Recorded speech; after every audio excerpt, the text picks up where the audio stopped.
We're sitting down with the number 5 team leader in the entire country, the Jon Campbell team. They're the number 5 team on the latest Real Trends list. They sell about 2,000 homes every year. They have 20-something agents, just incredible numbers from this team. And Jonathan Campbell's sitting down with us to share how he went from a brand new licensed solo agent to leading one of the most productive teams in the entire country.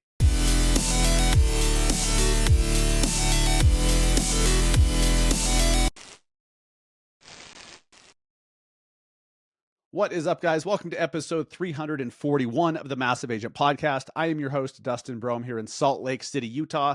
Speaking of Salt Lake City, well, we're doing the Team Builder Summit here next month, August 7th and 8th in downtown Salt Lake City. And one of the speakers, one of the trainers is Jonathan Campbell. Who's Jonathan Campbell? Well, he happens to run the number 5 team in America, right? They're selling about 2,000 houses every year. They have just over 20 agents. Insane production per agent if you break that down. I mean, he says it's anywhere from like 65 to 80 something deals per agent on the team is what they're averaging. Their top agent, I think, what did he say?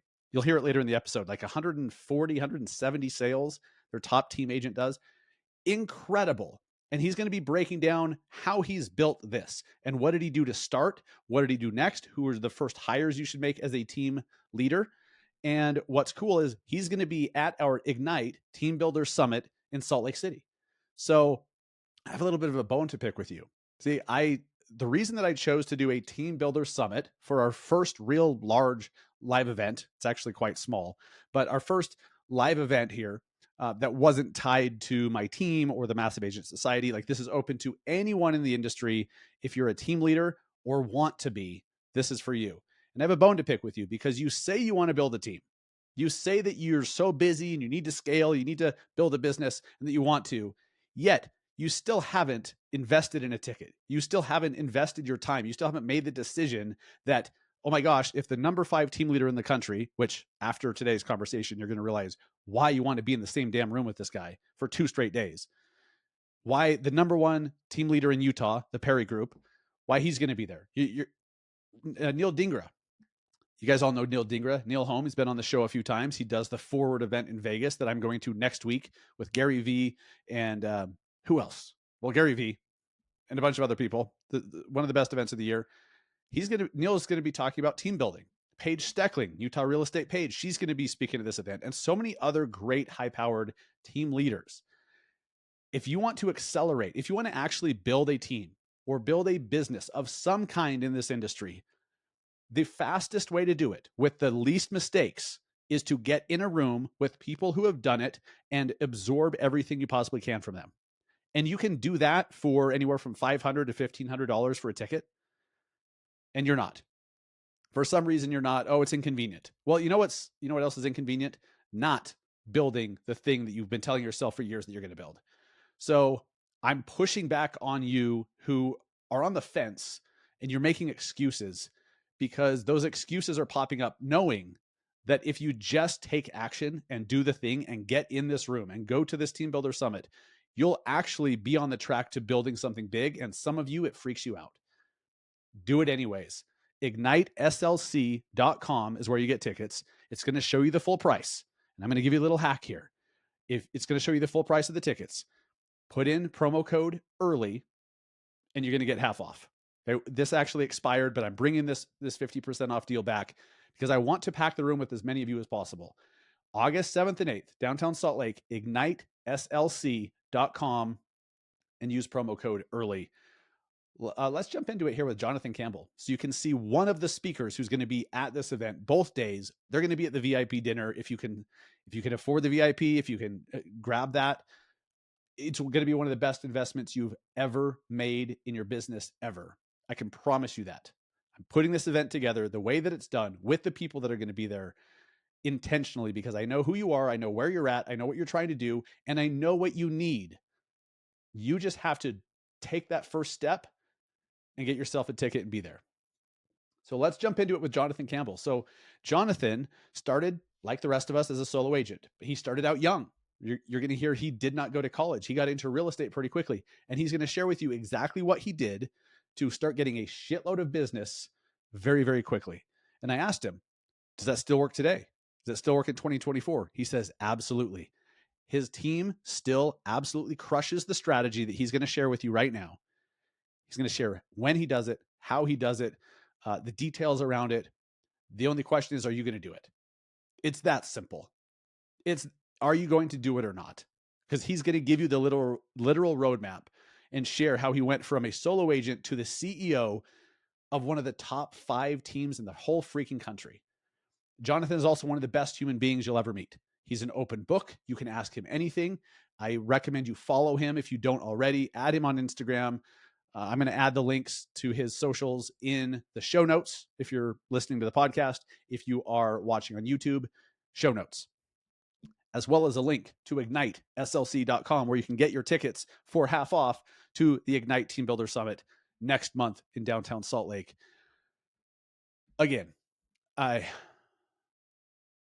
had so many conversations with you, and I know what you're wanting to do, and I know what I'm seeing is that it's just talk. But some of you that are going to be there, that move mountains to make it possible, that figure shit out in order to be there at Ignite, you'll find that it was the best move you've ever made in your career. I promise you that. Let's get into it with Jonathan, one of our main speakers and trainers at Ignite, and stay to the end because Jonathan's going to share with you what the biggest hack for him was, what the biggest unlock, because his career took time, right? He's going to share at the end what his biggest hack was. What was the thing that accelerated it all, that made it all happen so much faster, that removed speed bumps, removed friction, eliminated mistakes?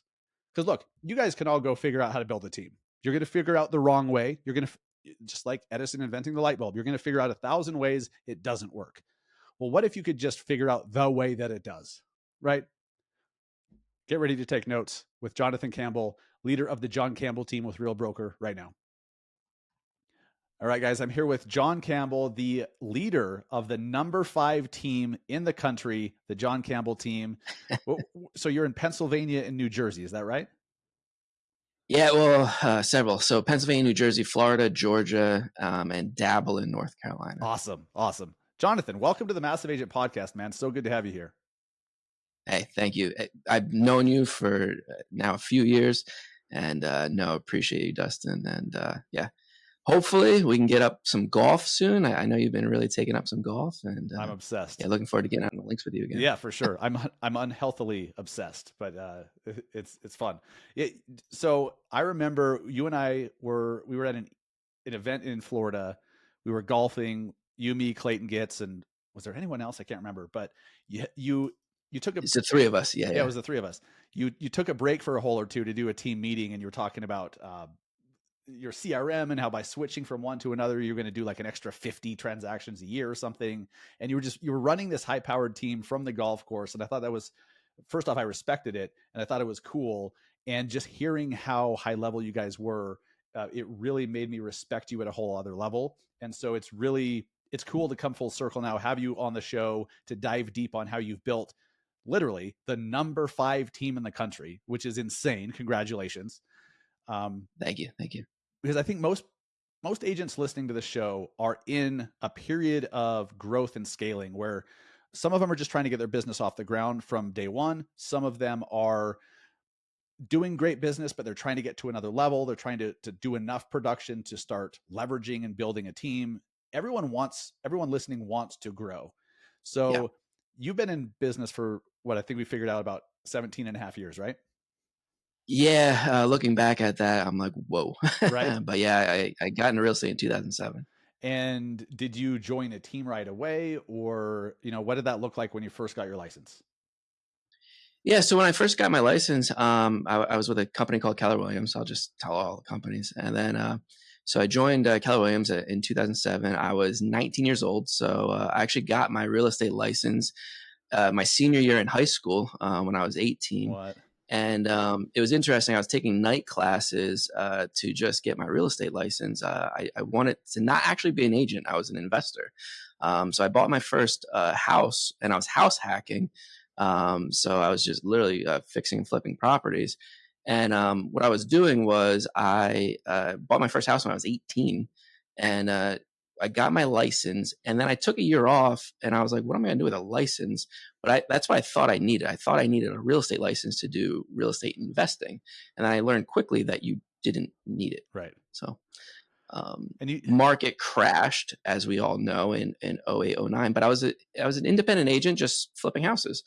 And so I think I sold 11 houses my first year. Nothing crazy.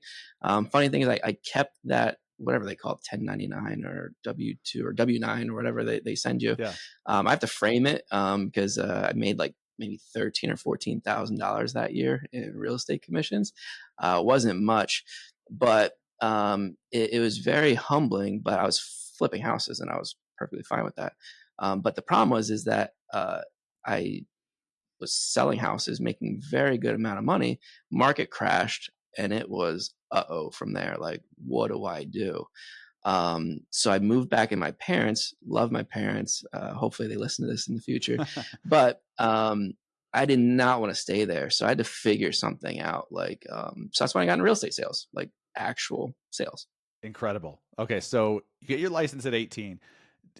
Yeah. First off, you pissed me off because when I was 18, all I cared about was who could we find to buy us beer that night, and where can I get a 20 bag of weed? Like that's and which girls were we going to hopefully find while cruising State Street or something like that? Like typical 18-year-old crap. You're getting your license and flipping houses, so kudos to you. So what did you do? Like as you transition into being like a traditional realtor and not just the investor, how did that Yeah. journey take off? Like, did you join a team, or what did that look like? I did. Yeah. So I joined a team. So I joined a team, and I was a buyer's agent. In the real estate world, you consider that like the lowest of the lows, even though I know very good friends that are buyer's agents that just crush it. But yeah, I joined a team, and I was a buyer's agent. And what that taught me was how to actually just like run on appointments. So keep in mind, I mean, yes, I knew real estate. I knew how to invest in properties. I knew how to flip properties. It was not the right time at that point because I was just young and dumb and didn't know how to exit some deals. I just didn't know how to get out of that mess. But I knew how to sell. And so what I learned was just repetition after repetition. I learned how to host open houses. I was like the open house king. So one of the things I learned as a buyer's agent on a team was reach out to all the listing agents and borrow their listings. And that's all I did. I would just borrow listings all day long. And I wasn't in the office that much. Like I'm the guiltiest of it now, still is day. I'm not a prospector. I'm not going to get on the phone. I'm not going to like prospect. I'm not going to do a lot of that stuff. I know that's against every other real estate coach's stuff, but I just wasn't a prospector. Like I wasn't jumping on the phone for 3 or 4 hours a day. So what I would do is I would create open houses. So I was like, all right, how do I find motivated home buyers and sellers? The great thing is in 2008, 2009, there was a lot of inventory. Mm-hmm. There was a ton of houses on the market. So what I would do is I didn't know how to get listings, didn't know any of that. So what I would do is I just borrow people's listings. I knew how to put out a lot of signs. So I was like, all right, if I put out all these signs, people are going to think I'm busy. And then I used the open houses as my actual office. So what I would do is I would just post up, I'd check my emails, I'd do all that.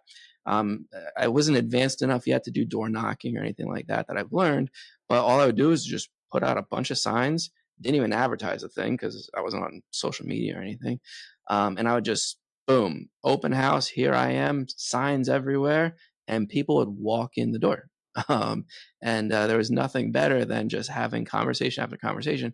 And I did this every day, like literally every single day I would host an open house. I mean, it built me up to about 30 to 40 home sales a year, like consistently that I was doing just off of open houses. And you were mainly picking up buyers. Was that your main goal? Both buyers, sellers, people that needed to what we call it, trade up to your home, Yeah. to your next home. So what we would do is I'd just pick up everything at that point. So I've been hearing this a lot lately. So first off, open houses still a good strategy in 2024. 100%, Okay. I've heard this 1,000%. It's one of my favorites. I love that. I think what most agents do is they'll put up a few signs, like 4, 5, 6 signs. And I've heard huge top producers saying, put up 50. Like Oh Is yeah. that what you're saying? Like put up a ridiculous, like an obscene amount of signs all over the place. Yeah, so I have a team now, obviously, and what I teach them is the ultimate open house. I don't know what we call it, open house strategy. And the biggest thing is, and I've ripped this off of Tom Ferry, Kyle Whistle, all sorts of guys that I've been in contact with. But then you just tweak things. But what we've done is we've taken open houses and put out a ton of signs. One, people don't ignore signs. Like they're like, oh, so and so is super busy. Jonathan's really busy right now. Like, what's going on? Oh, there's an open house. Let's go see it. I don't care if they're looky-loos or anything like that. I just want contacts. And I was tell people, because I always hear like, oh, you gotta bake cookies, you gotta make the house smell Right. good. I need to make a T-shirt of this. I always wanted to say like contacts over cookies. Like if I walk in your open house and it smells wonderful, and like you're not out there hustling, door knocking, and putting out a bunch of signs, you only have one sign on there, you're just doing it wrong. Like you need to maximize the amount of contacts that you're gonna have by just making it look like you are the dominant agent in your market. Like if you have 50 signs out there all over the neighborhood, they're like, who is this guy? And if you do that every single day, the neighbor's going to be like, who is this guy? Who is this person? Like they are super, you're going to look like the busiest agent in the world, even though they might not even be your own listings. Like you might be borrowing somebody else's listings. But you need to make it look like you're super busy. It, the, we all we see that in our own lives, right? Like I've been in this industry for 13 and a half years. When I see another open house with a ton of signs, I think, well, that must be a big deal. There must be something special about it. That must be the one to see. And when you see a bunch of balloons, like those big giant balloons that go like, 50 feet up or whatever, like when you're just highly visible, people notice. And when they notice, they can't help but like be drawn to it. So there's so much wisdom in just that alone. So that's interesting. Well, and I tell agents all the time, because especially if you're a new agent and you're an experienced agent, sometimes you run into these like little ruts of stuff. Like you're like, what am I going to do to create some business today? And I tell people, and I learned this from like a Tony Robbins episode, I think, like you just need to get into like physical action. And again, like I told you in the beginning, I'm not a cold caller. I'm not gonna like pick up the phone and dial. I mean, again, there's a lot of people that say that. I'm gonna go stick a bunch of signs in the yard and I'm gonna get into like physical motion and destroy open houses across the area. So I've challenged several agents on my own team that I'm like, hey, like, how do you? They always come to me like, oh, Jonathan, how are you gonna get business in the beginning? All right, we're gonna run 30 open houses in 30 days, and that's what we're gonna do. And they're like, how are you going to do that? Like, I thought open houses are only on Sundays. No, you can run two on a Sunday. You can run two on a Saturday. Yeah, your weekends are going to suck probably, but just think of what can happen from that in the future. Yes, weekends are good.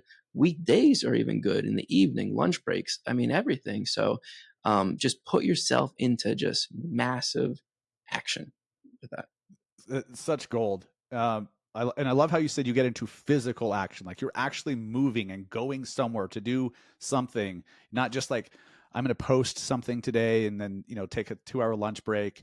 You're Too many people rely on that. Yeah, Too many people they rely on stuff to come to them, and I'm like, it's not going to come to you. And we just had our team meeting. I have my team meeting every single Tuesday morning, and what happened was I'm like, hey, like there's some crazy stuff in the election. There's some like I don't care what side you're on. I said there's crazy stuff in our market right now. I said the only way to get out of your funk, your client's funk, all of that, like no, you don't need to post on social media. You should, because especially at an open house, you can say, hey, I'm at 123 Main Street. Stop on by. Anything you need in real estate, I'm here. There's so many different things you could do on that. You can just even tour a home. You can walk the home. You can send the tour. There's so many things you can do off of one open house. You can create content off of it. You can give market updates while you're at that house. You can just give a simple home tour, like, hey, look at this home on 123 Main Street. It looks great. Hey, neighbors, who do you know moving to this area? Door knock. I mean, there's so many different things you can do off of one simple open house. And the crazy thing is, and too many people overthink this, it doesn't even have to be your listing. right. Like way too many people are like, I have 0 listings. This sucks. I can't do an open house strategy. It's like, no, get over yourself. Let's go. Like, let's talk to somebody in your office. And if there's nobody in your office, well, go find another office. Like, we got to get some houses here. I think this will be really eye opening for a lot of people because I know the perception out there from agents that want to start a team, looking at these other high powered teams like yours, they're like, they must spend 6 figures a month on Zillow, right? And I think they think that's the only way to do it. That is a My way. Zillow spend is $2,500 a month. I'll tell you So that. you guys are doing about 2,000 deals a year, and you're only spending 2,500 a month on Zillow. Like that's crazy. That's correct. Yeah, it's a small fraction of our business. Interesting. And the only reason I'm keeping it is because I'm actually getting ROI on it. And that's like my CEO brain kicking in. I love it. I love it. Yeah, I think a lot of agents are going to be surprised to hear that. So as you're doing open houses earlier in your career, and I love how you're challenging the fact that you can do them on a Tuesday afternoon, right? It doesn't just have to be Saturday and 100%. Sunday. And I've heard other big. The only day we've learned is Mondays suck. They suck. Interesting. Don't hold an open house on a Monday. Yeah, we run the data. We run a lot of open houses. Okay, fair enough. So as that starts to get you some traction, where'd you go from there? Yeah. So then you start to learn leverage. So really what you need to do is it's like, all right, I'm running all this. It's like, what sucks up my day? How do I actually like get a hold of people? How do I do this?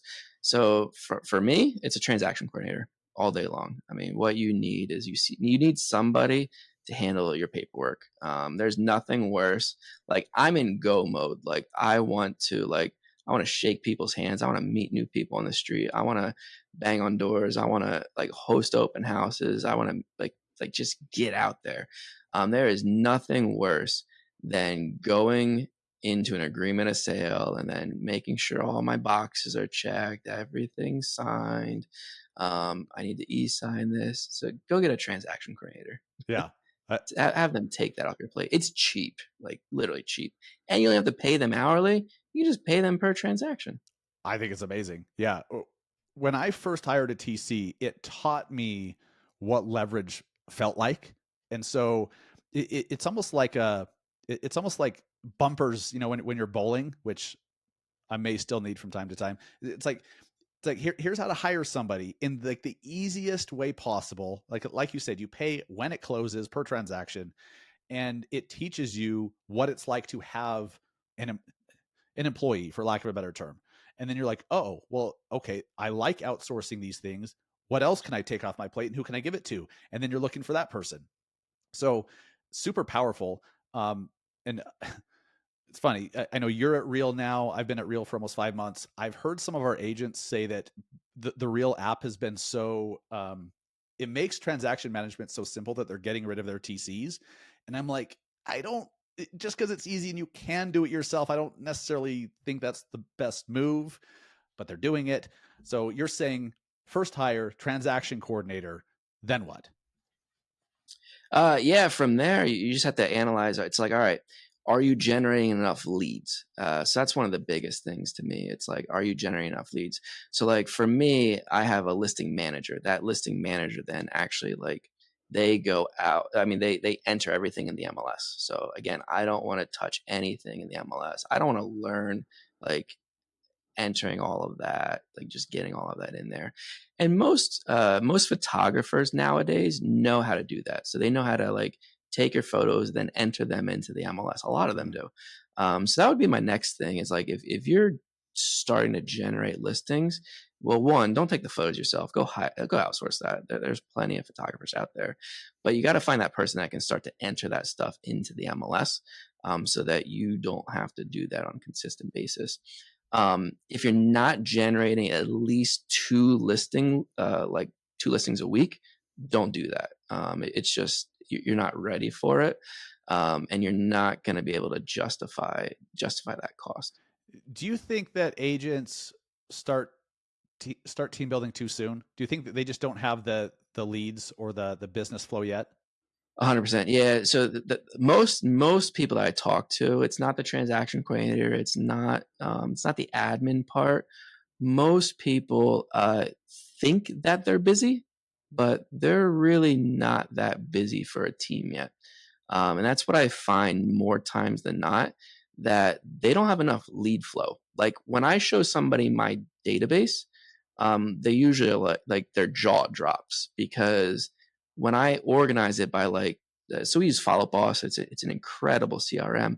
So when I organize my CRM as like activity from most recent to like least recent, um, they see it's like 2 minutes, 3 minutes, 7 minutes, 9 minutes, like 40 some minutes.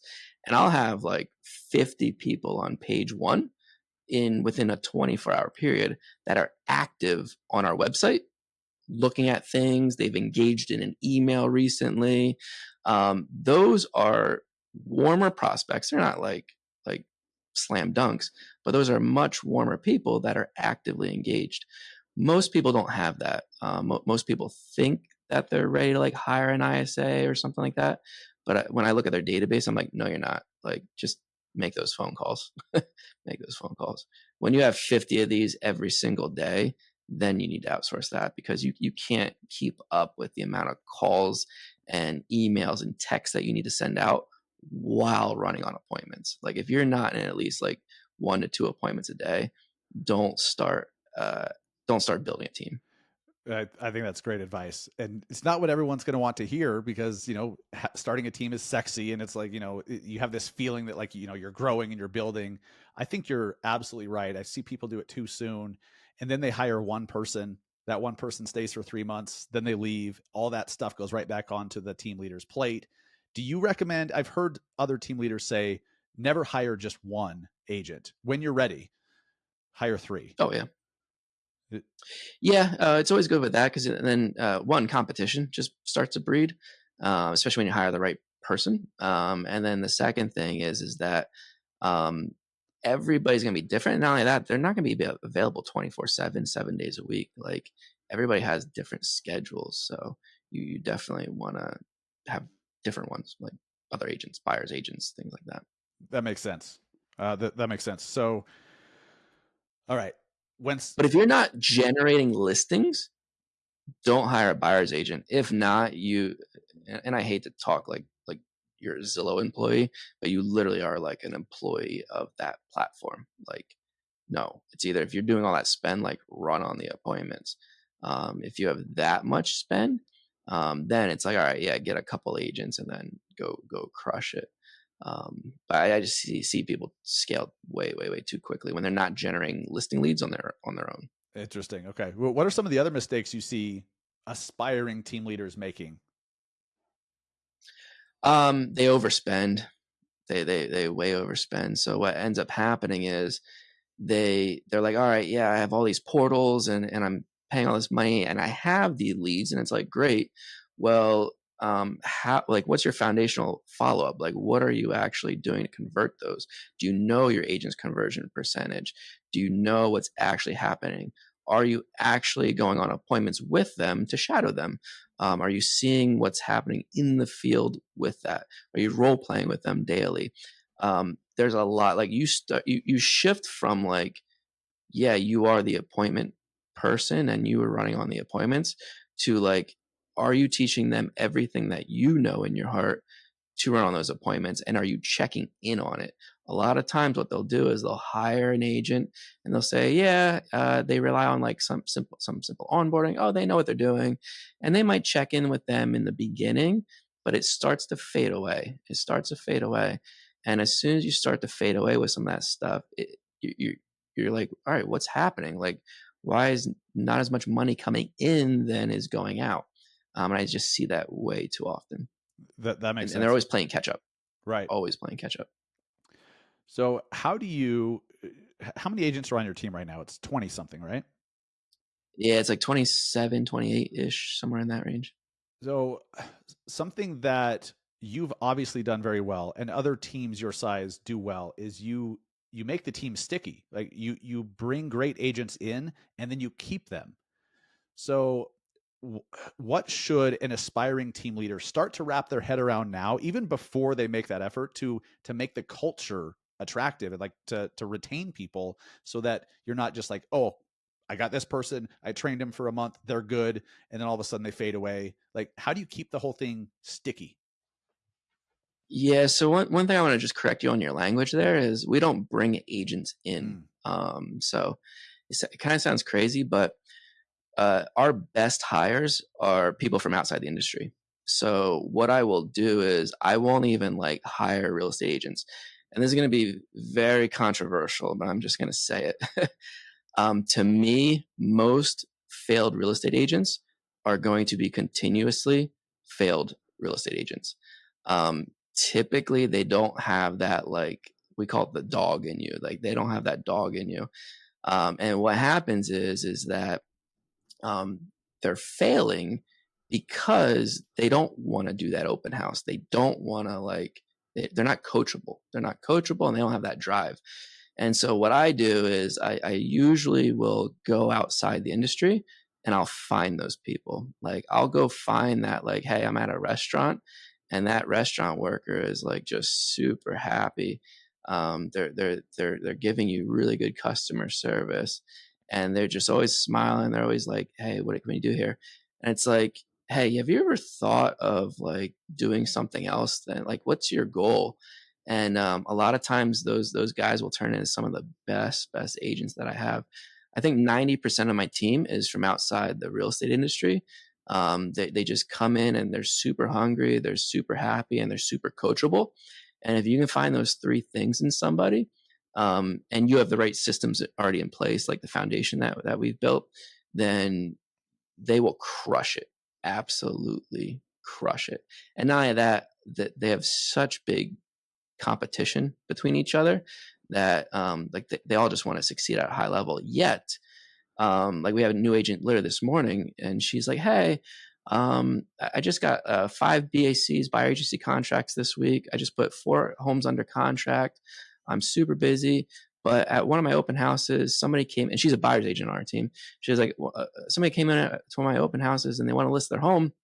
She goes, I kind of know how to do it, but I would really like, and 2 of my agents are like, yeah, come shadow me this week. Like, let's go. And so it's like that culture of like, yeah, they're going to compete like hell against each other, yet they're going to give their shirt off their back to help them. Man, that's such gold right there. So you're just looking for talent and then turning them into That's real it. estate agents, through your system. Yeah, so I've taken like flower salespeople from FTD and turned them into monster real estate agents. I've taken a guy from Lowe's that was like a window replacement salesperson. My one agent, Kelsey, she was a tobacco salesperson. Like they all come from different ways. I can't even name like an agent. One guy, he was a manager at a restaurant, literally. So yes, they've all come from different ways of life. One of the ads I run is it's not for a real estate agent because real estate agents look for real estate agent ads. I don't want a real estate agent. I know this is against a lot of people's belief, but they do that. I run a sales manager ad, so I'll run like, hey, I'm looking for a top sales manager, like just killer in sales, and I'll just hype up this whole manager role. And then what I'll do is I'll get into the interview and I'll just pivot right away to like, hey, like you're just not manager type. Let's because most good sales agents, they don't know what the next step is, so they're looking for like a manager role. So like a good car sales guy as an example, he doesn't know where to go next, so he's like, all right, let me just dabble and like look up sales manager. And sometimes I get those guys. Another one is media sales reps. I crush it. Like I'll just run an ad for a media sales rep and you get lots of people inquiring about media sales rep. And then you always just preface it with like, hey, have you ever thought about like selling homes? I mean, we've got the system. Let me show you how you can get your license and make an easy 6 figures. And so we just walk them down that path, but it allows me to get into a whole different type of agent that I can attract. That really is, yeah. That's not the norm. Like that's the first time. No, that's not the first time I've heard that, but I haven't heard it. Um, I haven't heard that much emphasis put on finding talent and bringing them into the industry. Uh, that's super interesting. Like I think that's a big one. So would you? Something that I've really respected about your team is you're not this mega team of 150 agents, right? There's plenty of teams out there with 100, 200, 300 plus agents. You have 20 something, but aren't you averaging about 100 sales per agent roughly? Yeah, so per agent is about 60, 80. Some Okay. of our new construction stuff takes a little bit higher with that because an agent can handle a lot more new construction than most of your agents can. So that's just the relationships we formed over the years. But yeah, our average sales agent will sell about 60 homes a year. My top agent would sell about 142 homes, Unbelievable. and those are That's resales. incredible. So So, would you attribute some of that to this system of finding great talent, bringing them in so that they don't have the bad habits, they don't have they haven't made their mind up that this industry is so hard and that 20 sales a year 100%. is good? Yeah. And the funny thing is when my team sees new talent, because I'm telling you, when you get talent, like they recognize talent. And it's interesting. It starts to put pressure on the rest of them because they remember that day of like them coming into the system, and what they're like, all right, yeah, this person's learning the system, and they're going to do everything by the book. And what happens is sometimes it challenges the rest of the agents. They're like, all right, why is this guy or gal like just crushing it? And it's like then they realize, oh, it's because they're really following the system.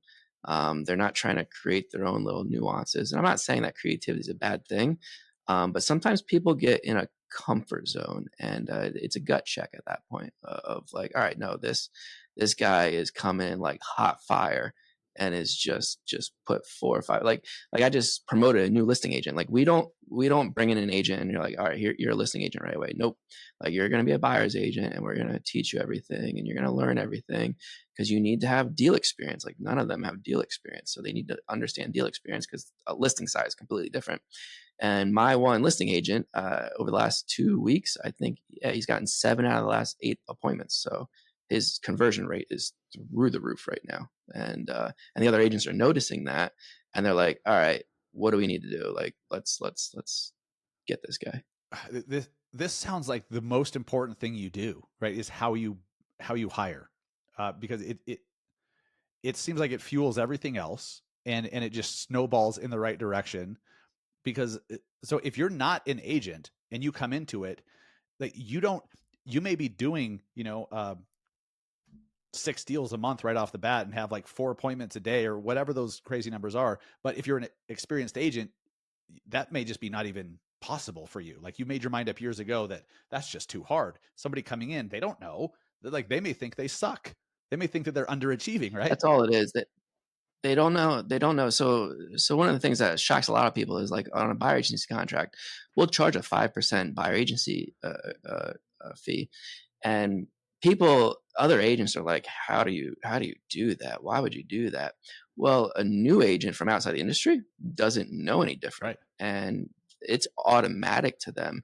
And so they just go through the system. They know that they know all the disclosures. They know how to pitch it. And it's not even a pitch. Like they're just asking at the end of the day, and they're just showing value.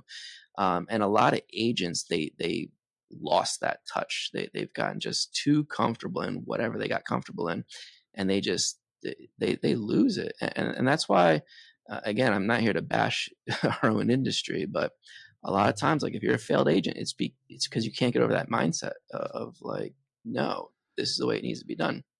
Perfect example. And we're going to dive deep into this 5% fee thing because I know that that's breaking brains right now. Some people are like, wait a minute, commission's going down. What the hell are you talking about? 5%. And their brains are about to explode.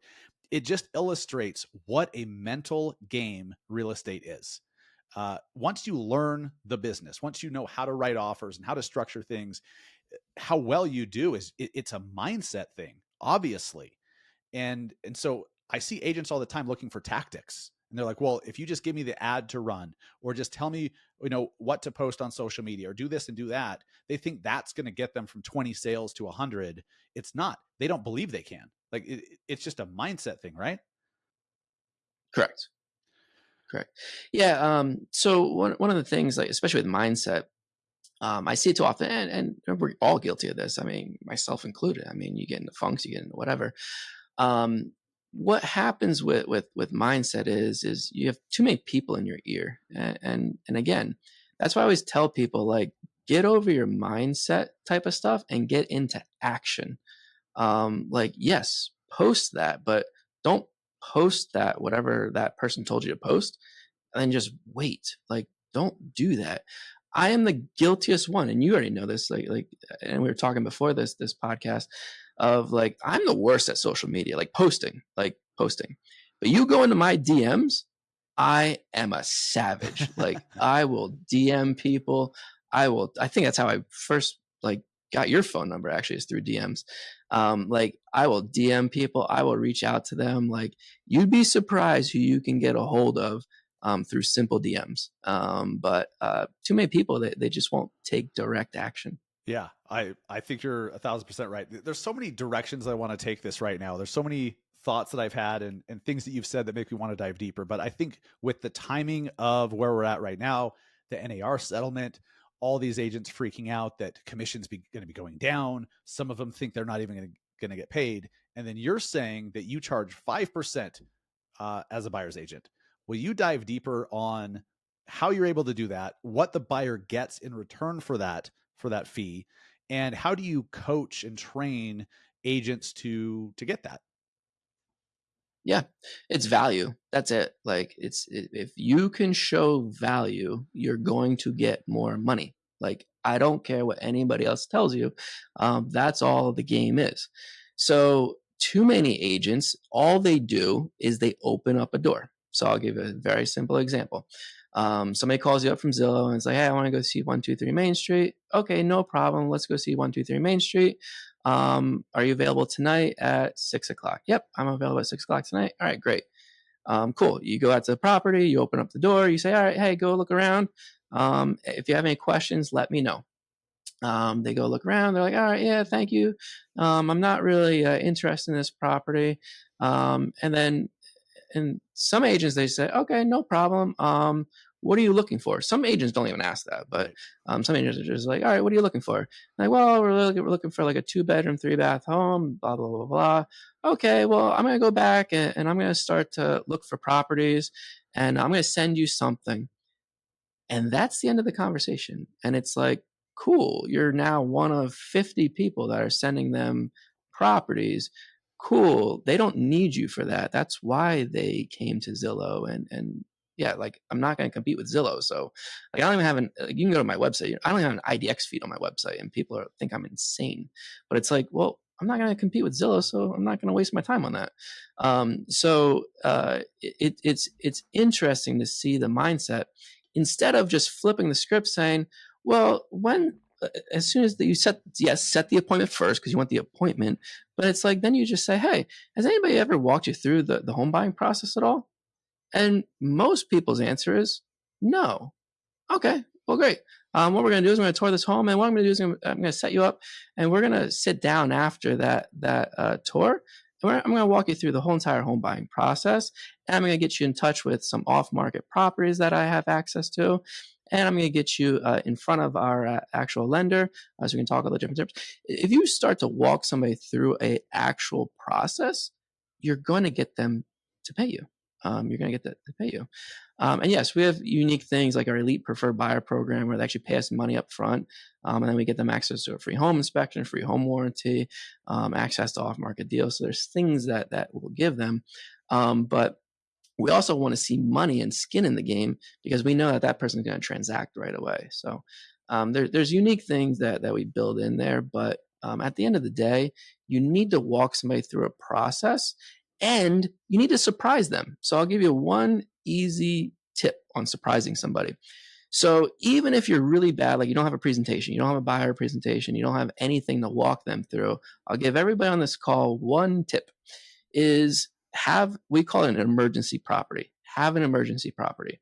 Too many agents, they just see what's in front of them and they just execute on what's in front of them, but they don't ever like think outside the box. They don't think of what else is there. So one simple tip is, all right, hey, I want to go see 123 Main Street. Well, it's a 3-bedroom, 2-bath home in whatever area. Well, go find another property that's 3 bedrooms, 2 baths in that exact area or an area nearby. And when that person is like, yeah, I like this house, or I don't like this house, or hey, on a scale of 1 to 10, 10 meaning that we're dropping everything, we're going to write it off for today. 1 being we're out here, we got to like run. Where would you rate this property? If they say like a 6 or a 7, it's like, okay, what do you like about this property most? What do you like about this property least? By the way, I have another property. It's 5 minutes from here. I don't care if it's 15 minutes away, 20 minutes away. It's 5 minutes from here. Let's jump in the car. Let's go over to it. I have it ready and we can go see the property right now. Most people will be like, yes, let's go do that. If they're like, no, I really got to get back to lunch. I just took time off of work. No problem. Would tonight work for you? Because you need to put perspective in somebody's head. And they're going to remember that. They're going to remember you as the agent. You're not a door opener. Like, you actually did work. And I see it too often in this industry and just agents in general. They won't put in that extra work. And sometimes it's not they won't put in the work. Sometimes they just don't know, and nobody's taught them how to like go find an emergency property. So that's why I'm here to help you guys out. Well said. Well said. So in this, elite platinum, ultra mega, buyer agent program, or whatever you call it, elite preferred buyer program. Elite preferred buyer. Yeah. I imagine every once in a while someone's like, no, I heard on the news that, I should only be paying 2% or 3%, and they decline. How do you handle those situations? That's fine. Do they just go hire somebody else, or do you still work with them somehow? Oh, so right now, yeah, we work with, right now we work with them. And the only reason I say right now is because, yes, you rely on the MLS with some of that commission. The MLS commission is not going to go completely away. Right. So what you need to do is, like, you can still have people pay you. The seller can still pay you as well. So you can still do all of that. Some people though, they just don't know. Again, you got to walk them through that process. When you walk somebody through the process, 90% of them, they're like, yep, let's do whatever we got to do. Because you walk them through an actual process. When you don't, you kind of are throwing it up in the air. Now, if they're an absolute jerk and they're like, nope, I'm not signing anything, I'm not doing anything, I just need you to open up the door. Do I want to work with that person? Hell no. So, like, I have enough business. I can choose to, like, who I work with.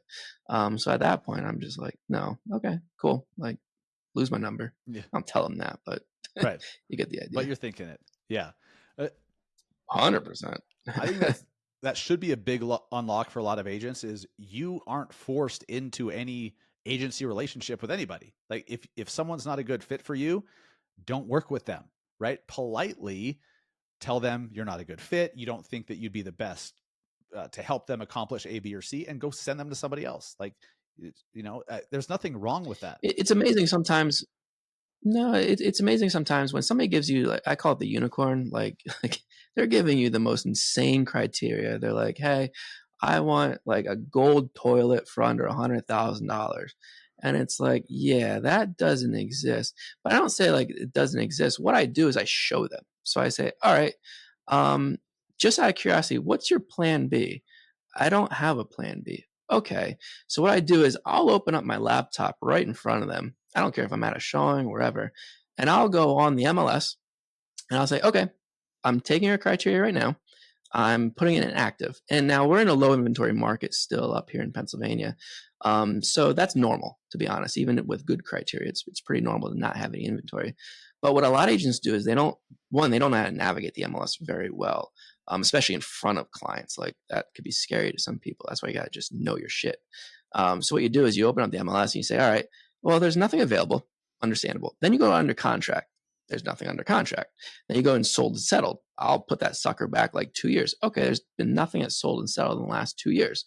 Okay, there's been nothing that's been withdrawn or expired or even coming soon. What do you want me to do with this criteria, just out of curiosity, without a plan B? And most people don't know how to answer that. And it's because it doesn't exist. So, and it won't exist because there's been no history of it. And I get it. Some people argue, like, on the super luxury stuff, that it might exist, but cool, like, go find it then. But that just, if it doesn't exist like that, you have to have, we call it the come to Jesus moment. Like, come to Jesus with them. Like, no, this is not the way it is. And if they can't get over that, then yeah, I'm not working with them, because what are you working for? Right. If they're that unrealistic and they're so determined to stay unrealistic, like, you're never going to serve them. Like, you can't help them. There is no success possible there. So let them go find that with somebody else. Yeah. Something you said earlier. Well, I made a note of this because I think it's an important point, and I hear this quite a bit. and it speaks to this being a mental game. When you were new in this industry, right? You were 19, 20 years old, doing these open houses, right? How I hear this all the time. I'm too young, right? I'm too young. Who's going to hire somebody this young? I'm too inexperienced, blah, blah, blah. How did you overcome that thinking back then? Yeah, it's a great question. I did experience that actually. Like being like, "Oh, kid." They called me kid a lot. They probably still do. And funny thing is, if you go to my LinkedIn profile, because somebody actually brought this up the other day, my picture has not been updated since that time. Oh my gosh. And I was like, "Whoa, look at this guy." It's like the male version of the glamour shots, the agent photos that are 20 years old. Oh yeah, dude. Like I look like Harry Potter, like just stepped out. I don't know what it is, but um, what's interesting to me though is and the other thing is, and my cell phone here. I looked up on my phone. So Audible, I'm a huge reader. High school and everything, I was not a reader. Like you asked me to write a book report, I was definitely looking at the cliff notes. I was definitely only writing book reports on Treasure Island because I think that's the only book I actually read in high school, and I just knew it. I hate it. I hated reading. When I got into business, I realized that I was really interested in the books. I don't know why, but I was. So I read a ton of sales books, and it's funny to look at my Audible account. I think I have like close to two, like it's like 180 books in my Audible account. And it was funny to see the progression of like my oldest books in there. Were all very sales related, mindset related to like now that I read like crazy stuff. But all that stuff in the beginning was all sales conversion, all like how to talk to people, how to like literally. I read a book called The Game, and this is going to like another controversial thing, but it's about pickup artists, and it's called The Game, and it's about pickup artists that go into nightclubs and pick up girls. And the funny thing is that book helped build so much confidence in being able to just go door knock, go walk into open houses, like just talk to people. So it's like you don't need to seek out like real estate books. Like go find things that'll get you in that right mindset. So that book actually really got me into that mindset where like I'm a natural introvert, and that's probably why I'm really bad at social media, like posting, is I'm a natural introvert. Yet that book completely changed the way I just did things, with just swagger. So it's just funny seeing me transform as a kid. And what I learned is like if you can learn a system and a process and just put simple sales tactics into it, you will destroy the competition. That's such an out of the Like a box. simple one, Yeah. I have to give you one simple one. It's called ARP. And Chris Smith, who wrote the Conversion Code, one of the best books I think in real estate. Just don't read chapters 1 and 2. He'll hate that I say that, or sections 1 and 2, because it's all about social media. It's so outdated at this point. But his third section is all about conversion, and he teaches this concept called ARPing: acknowledge, respond, and pivot. And if you watch the debate on the presidential debate, they are masters at this, where you acknowledge somebody's question, you respond gratefully about it, but then you pivot right away into another question. So too many people are like, they get caught up on objections and things, and they're like, well, like, how do you run a system when somebody asks me a question? Well, you ARP around it. So like if I walk into a listing appointment, like, all right, what are you charging commission? Oh, that's a great question. What I'm going to do is I'm gonna go over that in my presentation, but just out of curiosity, where are you moving to next? And you get them to pivot, and you get them to go right off of that. So those are the little tactics that I learned. And when Chris Smith wrote that book, The Conversion Code, it wasn't for direct real estate agents. It was actually, again, it's a sales book, and it was for mortgage officers, actually, because he was the number one Quicken Loan mortgage officer in the country. And what I learned is that you can learn a lot of things from outside the industry and then just implement them to within the industry at a very young age. Incredible. Well, and it's funny when you mention the presidential debates, because some of them skip the A and the R and they just jump right to the P and they just talk about whatever the hell they want to talk about. They don't even acknowledge, right? Exactly. Respect, but ridiculous. Uh, awesome. And I really like the out of the box book recommendation for like becoming a pickup artist, which helped you with door knocking and just communication in general. It's a It communication did. skill. Mm-hmm. Yeah. That It I is. love that. It is. Um, yeah, you have to. So like now I love watching YouTube and just podcasts now. I didn't really have podcasts back then. But yeah, it's simple stuff like that that you just need to get outside the box thinking. So in the few minutes we have left, what would you do differently? So in this journey from new agent to now CEO of one of the top teams in the country, what would you do differently along the way? Yeah, it's a great question. One thing that always sticks out to me right away is I've had a lot of good influences in my life, like a lot of good influences. And one thing I never did in the beginning, which I learned towards not the end, because this is definitely not the end, but more recent, is asking for more help quicker. I was young and dumb and very ego driven, and so I didn't know how to properly ask for help. Now, since I've asked for help and I continuously ask for help, and I'm asking for help actively right now through my DMs, like I'm literally talking to some very high level people right through my DMs. And literally they wrote, "Do you need help with that?" And I said, "Yep." And to me, it's asking for help. And too many agents, they want to try to figure it out. It's like, no, like go find that agent in your market that's crushing it, and just go ask for help. I felt bad because I'm not the best at like attending like MLS dinners and like the local real estate board stuff. I'm just not the best at that. And I attended one the one time, and they were like, "Oh, you're Jonathan Campbell." I said, "Yes." And they just asked me. They were like, they're from another brokerage, and I won't name that name at all. But they were like, how did you sell my houses?" And I said, "Open houses, like run open houses." And she goes, "How do you run an open house?" And I was like, "Oh no." And then I realized like I just had a bigger mission in life that I just wanted to help everybody with that, of like there's a huge lack of training in a lot of places. And if I can just be the light to somebody with that, that's all I can do. That's all I can do. Well, I'm so grateful that you're going to be speaking at and training at there at our Ignite Team Builder Summit in Salt Lake, August 7th and 8th. Uh, I'm pumped. so am I, man. So am I. I mean, what a great opportunity for people who have more questions or just want to be around others that are winning at a higher level, that are further down the path. What role have masterminds and events, conferences, and stuff like that played in your growth journey? Everything, Mm. everything. Well, I mean, one part of my story I never told you, and you might have caught it just because of my age and how I transitioned to everything. I never went to college. Like I got in high school, or I got my real estate license when I was in high school, and I've learned everything through mentors, which I didn't have in the beginning, but it was books, podcasts, YouTube, and just I know a guy that he calls it getting in the room.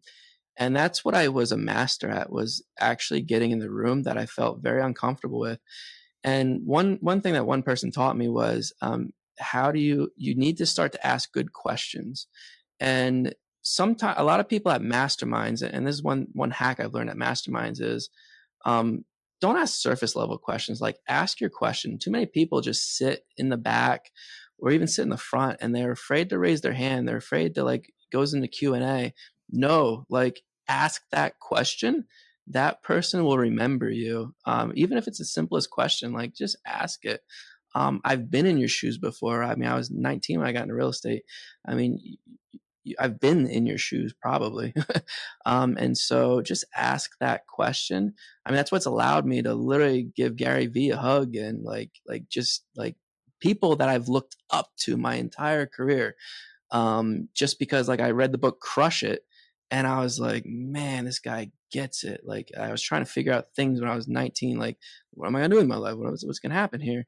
I'm not going to college, and just to hear guys like that, and then be able to like take selfies with them, and give them a hug, and do all that. But that's because I put myself in that mastermind, made an investment. And some people are like, well, and I heard this from one of my mentors, that masterminds are expensive. It's expensive to travel there. And I always put perspective in people's heads. I'm like, Just think of your kid, or maybe you are that kid that went to college and you're spending, I don't know what college costs now, what, 60, 70, $80,000 a year. And yet you're willing to spend that kind of money, or not willing, like go into it. You're willing to spend that kind of money on something you don't even know if you're going to use in the future. Like you don't even know if that's going to be your career. And I'm not going to go down that rabbit hole. Yet you're not willing to spend a couple grand to get in the room with people you know can help you fast forward things, get you into a better position. And if you just take one nugget, or at least get like my Instagram or my Facebook or my whatever, and DM me, like we all want to help you. That's what we want to do behind the scenes. So just get in that room. Last mastermind I went to was in Austin, Texas, a couple months ago, and it felt really humbling because I'm a very humble guy, but unless you read the game, then you'll become a beast. But a guy came up to me and he goes, "You know what? I was ready to quit real estate, and what you said on stage really resonated with me, and I'm gonna get back to work." And that was so humbling to me. Like it blew my mind. So, and that's the first time I ever talked on stage, to be honest, was a couple months ago. I've never spoken on a stage like that, like a keynote. And like it blew my mind. And I was like, man, I get a rush out of this. And so that's what you have to realize, is that when you go to these masterminds, we're here to help you. Like we're not just here to push an agenda. We're here to help you. Like I don't want to hire from outside the real estate industry. I want to hire from within it. I want to see that driven person. I want to help that person uh, get to the next level, figure it out, because that's what people have done for me, and that's what I want to pass on. So yeah, get to Utah. Yes, so well said, man. And I'm just grateful that you're going to be there in August at our Team Builder Summit. You're going to be in the room, and I hope that if you're listening, you'll get your ass in the room as well. Jonathan Campbell, Michael Perry, that runs the #1 team in Utah. They're going to do 1,000 transactions this year. Neil Dingra, Paige Steckling, myself, and others. So, Jonathan, we could talk for hours and hours and hours and hours because you're just a wealth I of feel that knowledge. way. But we're not. We're going to wrap it up. So if you want more of Jonathan, get your ass to igniteslc.com. Get your ticket ASAP while they still exist. Jonathan, thanks so much, man. Appreciate you being on the show. We'll have to do part 2 sometime. Heck yeah, man. And also, because of the presidential debate, we have to compare our golf handicaps in Utah while we're there too. So, well, dude, it's not going to take much to beat me. So supposedly I'm a 16.8 handicap.